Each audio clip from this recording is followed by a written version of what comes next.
Fed up of wardrobes, driven to distraction and drowning with doom boxes? Tired of living in chaos?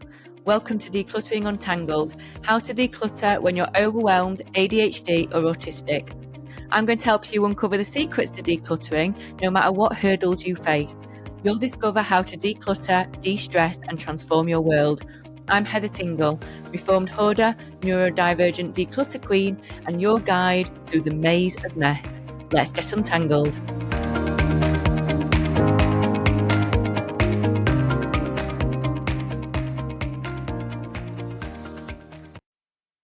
Hello Untanglers, and welcome to another episode of Decluttering Untangled with me, your host, Heather Tingle.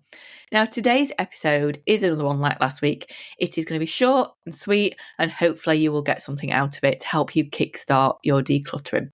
Or if you just need that little bit of a boost to get you started or re-energized and feeling like you're making progress and getting something done. And that is 3 more easy wins to help you feel good about it, and some simple ones which are maybe a little less sentimental than others. So let's make a start. Now, the first one is actually quite a therapeutic thing to do. I don't know if you've ever just want to do something while you're sat watching TV in an evening, but pens that don't work. So if you've got a big bunch of pens, grab them together, grab a scrap piece of paper and start to go through them. And any that don't write nicely or aren't working, or the tips have dried up because you've lost the lid for them, let them go. All they do is taking up space. You're never going to get them started again. Let them go. It's okay to just put them in your bin. Now, caveat on that, if you've got a pen that doesn't work but it's really special to you, that is the case where you then have to decide, how special is it? Is it special enough that you will fix it? So, for example, will you get some more ink for it? Will you replace the mechanism inside? Will you spend some time and energy and effort making it work again? If that's the case and you know you will do it, that's totally okay to keep it because it's special to you. It's important. That's okay. But a regular biro that's just run out of ink, or a felt tip where the kids have left the top off, let them go. And it might also be that you've got some pens that do work, but actually you've just got too many of them for that space. You're never going to get through them all. There's a really good charity in the UK called Pens for Kids. So you can give them to that company, that charity, and they will redistribute them. So if you've got some that are working, check the show notes and you can give them to a really good charity for that. The second easy win. Now, this is only an easy win if you know where they are. But you've probably got a filing system that was started a long, long time ago that you now don't keep up with. But these items are taking up space in that filing system, and the current paperwork is sat in piles around your house. So let's make some room in that old filing system for the old things, which are the old instruction manuals for items that you don't have anymore. So when did you last check it? When did you last go through those things? Because I can guarantee you do not need to keep an instruction manual for a kettle. You know how to use a kettle. You don't need to use the instruction manual for it. If you are worried about the warranty or something like that, you do not need the instruction manual for the warranty. Most items have got to abide by the Consumer Rights Act, in which case, if it doesn't work, then they've got to have been fit for purpose for a reasonable amount of time. Not having a warranty on those items or not having the manual does not invalidate your legal rights. So you can let go of your old instruction manuals for either things you don't have anymore, or if you want to expand a little bit, things that you still do have, but you really don't need the instruction manual for. Let's face it, most of it is in different languages. There's only about 3 pages that are actually useful to you. And when something goes wrong with an item these days, generally we go on Google to find out what the error code is and try and figure out how to fix it, or it's not worth fixing and you buy another one.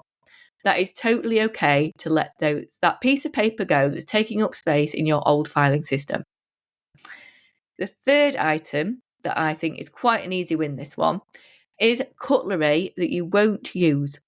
So, for example, if you've got a drawer in your kitchen that's got all those spatulas and potato mashers that keep getting stuck and then you can't open the drawer anymore, now's the time to go through that drawer. Because a lot of the time, we end up buying sets of like whisks or spatulas, and we probably only use one of those items out of the entire set. So only keep the items that you are actually going to use. So we've just gone through Christmas, which is probably the one day of the year where the most amount of cooking happens in your kitchen.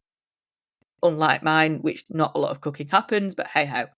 So if you've not used that weird spatula, you're not quite sure what it does, or that weird sieve thing that you don't use anymore, then it's okay to let it go.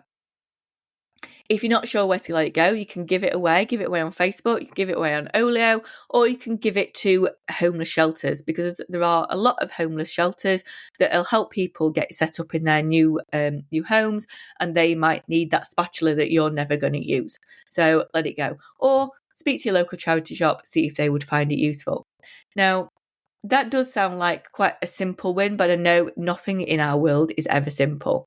But it might just be that next time you're in your kitchen while you're waiting for your kettle to boil, or you're waiting on your toast to go, just open that cutlery drawer and just have a quick look through and see if there's something you can let go of, because I can guarantee there will be. Even if it's a weird Calpol syringe that you've not used in the past 10 years, there will be something in there. So have a look through it and ask yourself, are you actually ever going to use that item? If you didn't have it, what would you use instead? It's highly likely you've got some other things that you can use instead. So there's 3 pretty easy wins that I hope you will be able to get started with, and I hope it's giving you some things to think about. So until next time, remember, you're not alone, be kind to yourself, and keep untangling. Thanks for joining me for today's episode of Decluttering Untangled. If you found anything that I've said today helpful, please do me a favour, hit that subscribe button or leave me a review. It's like receiving a virtual high five that keeps me going and lets me know that I'm helping real people out there and I'm making a difference. Please remember, you're not alone in this. I'm building a community of fellow untanglers over on Facebook.